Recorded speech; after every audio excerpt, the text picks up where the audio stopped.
Hey there everyone, and welcome back to Studying with Stephanie. Today we're going to continue on our diagnostic imaging series, and we're going to discuss X-ray. So let's get into it. What is an X-ray? Well, X-rays were discovered in 1895 by William Roentgen. What he discovered was that you can use ionizing electromagnetic radiation to create an image onto a film. And this is how X-ray was born. What the ionizing means is that an atom either loses or gains an electron. And then as the X-ray absorbs the rays through the body, that's how we get the image. We'll dive a little bit deeper into that in a minute here. But X-rays were primarily got popular and famous in World War I, where they were used to screen for tuberculosis in the lungs.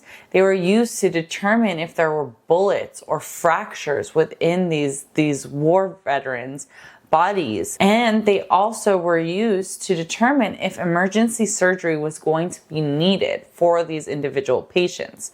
An X-ray can view different types of tissues, although as physical therapists, we know it very well for the bone.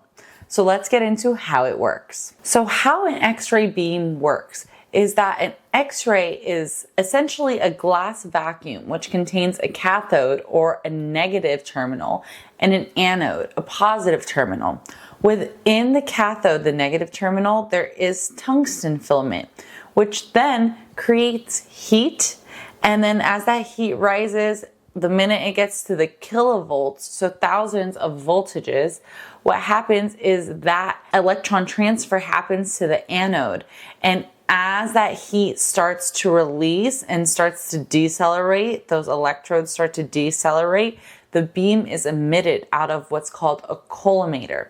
And the collimator creates the size and the shape that the radiation beam, the initial radiation beam right out of that glass terminal is going to be. That initial primary radiation then transfers to the patient's body, and through the patient's body, that beam is going to go, and whatever remnant radiation is left, so remaining radiation, gets imposed onto an X-ray film. This X-ray film is what we are used to seeing when a doctor holds that sheet and they put it up to the light, and that light helps to reduce the amount of radiation. There typically is a lighted table under the patient or behind the patient as well, a screen, to reduce the amounts of radiation that are needed through that X-ray beam. So as the X-ray energy passes through the tissues, it scatters and absorbs into different tissues, and the image is captured on that image receptor or the film. And then we want to make sure that anytime we're doing an X-ray, especially when we're looking for fractures, we're taking it at a 90-degree angle, two different images at a 90-degree angle. So you want to look, if you're going to look at the hand, you're going to look from posterior to anterior, and then you're going to want to look at it from the side as well, 90 degrees to that initial surface, so you can get a bigger picture. As well, when an X-ray image is being taken, that X-ray beam is going to be perpendicular to the anatomical landmark that we are trying to look at. So again, if I'm going to be taking an X-ray of my hand, I want that beam to travel perpendicular, right at that kind of 90-degree angle. Now, the X-rays can actually be taken in many different planes, but typically it's anterior to posterior, laterally, or oblique. And then we want to make sure that we're getting accurate imaging, because we don't want that image to be distorted if that X-ray beam isn't entering the body through a proper perpendicular plane. So let's get into reading an X-ray. Now, X-ray beams, like I said, they absorb into the tissue, which causes scattering. Different tissues have different densities, so they're going to absorb that radiation differently. Radiolucent is transparent or black. This means that the radiation isn't really being absorbed. And then we go into radiodense. Now, these images are going to appear very light on an X-ray. So these are things that are going to absorb more of that radiation. They are more dense material, so they can absorb more. And then we have radiopaque. Radiopaque is pretty much set just for metals. So if you see a metal object in an x-ray, that's going to be what we call radiopaque, and it's going to appear very white and bright in that x-ray. Now, like I said, different tissues have different appearances and shades of gray or white. So we're going to look at air. Air is going to be black. All that negative space around the x-ray when you're looking at the bones, that's air, that's going to be black. And then you're going to have fat, which is going to appear black or gray. So again, it's not going to be as visible. Then we're going to see water or edema is going to be more gray in the tissue. And then we're going to see bone is white. Again, this is what we're really looking at when we're looking at an x-ray is the bone. So that's going to appear more white. And then again, heavy metals or any metal itself is going to appear very bright, very white, and it's going to appear solid. Now, contrast material called barium sulfate can actually be injected into the area that we want to get a better image of. And that contrast material is going to line that anatomical structure and create a silver lining for us to get a better reading. Because an X-ray does produce radiation, and it's an ionizing radiation, so we're changing the charge, this can change the cellular process. So we have to make sure that we are protecting ourselves and the patient that is being x-rayed. And this is through the use of any lead type of aprons or gloves. These are lead based. And typically as a patient, if you've had an x-ray, they put that heavy blanket on you. That is a lead apron. So that way they can protect your other organs and the other structures from that radiation. Now, interesting and sad, as science was developing and the 1920s, World War I, all of these doctors who were really diving into x-rays were dying pretty young, 50 to 60 years old.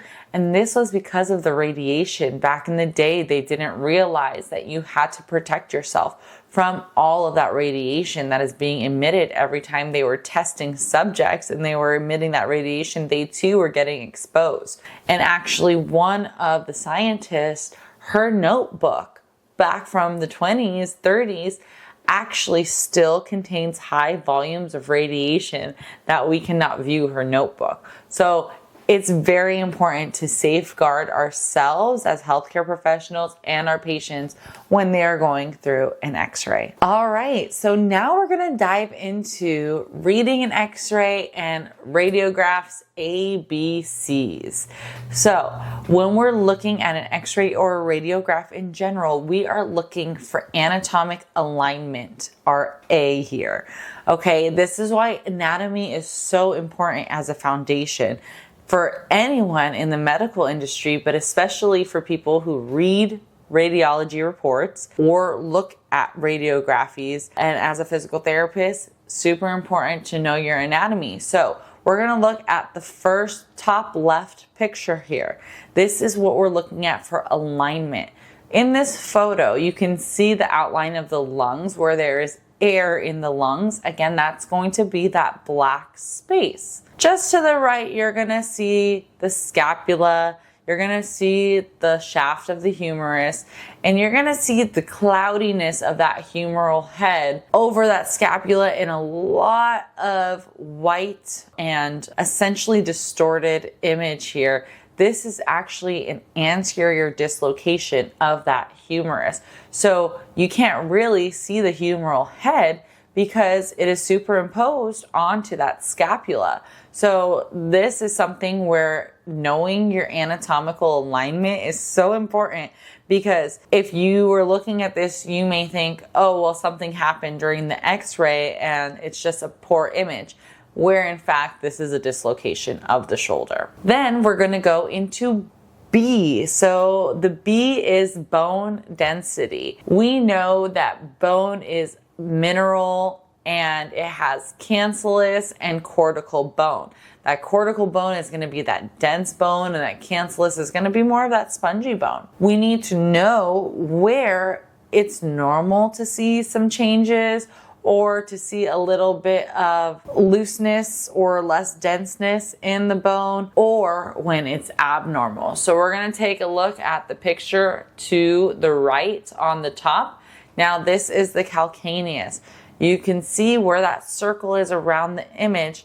This is not as dense as it normally should be. You can see compared to the talus right above, this calcaneus is spotted. So we know that there are density problems with this bone here, and this can be due to disease or specific traumas. This, though, is a disease process that is occurring at that bone. So that's something we look out for. You know, a lot of the times we're looking for the fracture lines, which are very important for us to see, but those are a little bit more easily detectable versus something like a spotted area here, where we have to dive down a little bit deeper into the image. And then for our C in our ABCs, we are looking at the cartilage space. So very good for detecting osteoarthritis is going to be those x-ray images. How much space is there between the two bones? And then we're going to also look at the subchondral bone, so that bone right under where the cartilage should be. Typically with osteoarthritis, that subchondral bone is going to light up a little bit more because it has more impact now that that cartilage is defective. So bottom left image here, you see two arrows. This is pointing at the glenohumeral space. There should actually be space there. In this image, there is not. That humerus is touching that glenoid. That is osteoarthritis of the shoulder. So important to know what the cartilage space should look like and how much joint space should there be. Looking at the subchondral bone here, you can see on the glenoid rim, it is an appearance of a brighter white line. And again, that's from more impact from that jarring of the bones together.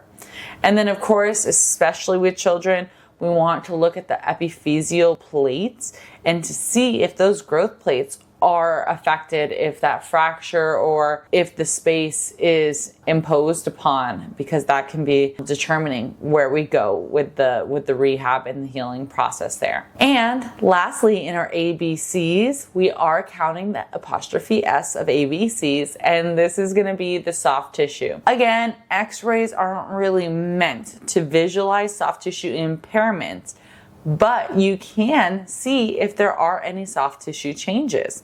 The image on the bottom right here is an image of a hand with rheumatoid arthritis. Now you can see all of that edema that is sitting within that hand. That soft tissue is appearing more cloudy and white. And again, that is from the edema. That water is going to be more of that grayish color.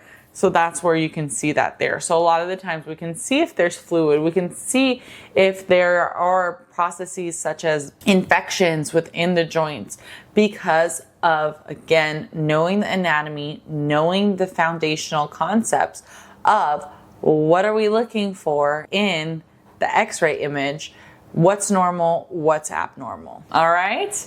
And lastly, we are going to go into fractures. So our bread and butter for what we're looking at when it comes to an x-ray, this is going to be, again, knowing your anatomy, knowing what to look for, radiodensity versus radiolucency. So we're going to take a look at our fractures here. I have two images up. We have on the left side the image of a hand and the carpal bone. You are going to see some black arrows pointing to a pretty obvious fracture across that scaphoid. Now, we know scaphoid fractures due to avascular necrosis are imperative to get treated immediately. So if you are suspecting a scaphoid fracture, definitely refer out back to the orthopedic or the primary care physician to get that x-rayed or examined more. But in this image, you can see how if you don't know your anatomy, that can look pretty similar to just a carpal bone. So you got to know your anatomy and see that yes, there is a very obvious fracture of this scaphoid. But again, if you don't know your anatomy, you're not going to know what that is. And you can also see on the superior portion of the fracture that that bone does have a more white streak through it. And again, changes in that structure of the bone there. And then we're going to look at the image to the right, which is going to be the radius and ulna. And this one is a little bit harder to detect. So you can see we have more of that oblique image here. And there is a small dark line that goes through that distal radius. And you can see again that joint space between the carpals and the radius is reduced, and that subchondral bone does have more of that bright appearance. So there could be some arthritic changes here as well, but there is a fracture line and it is going to appear a little bit darker going through that bone. And again, because bone is radiodense, it's going to appear more of that white color. So if we're looking at the bone and we see there's dark spots or areas where there are dark lines, those are things that we need to draw our eyes into a little bit more to detect for the fractures. All right, so that is X-ray or plain radiographs. And you know, there's a lot more in depth to go into for the X-rays to study, but this is the foundation. So know your foundational stuff. Take a look at as many X-ray as you can. That's what's going to help you really get to know the different disease processes, how to detect fractures, how to detect if there's tumors, any kind of infections as well can be visible sometimes in X-rays.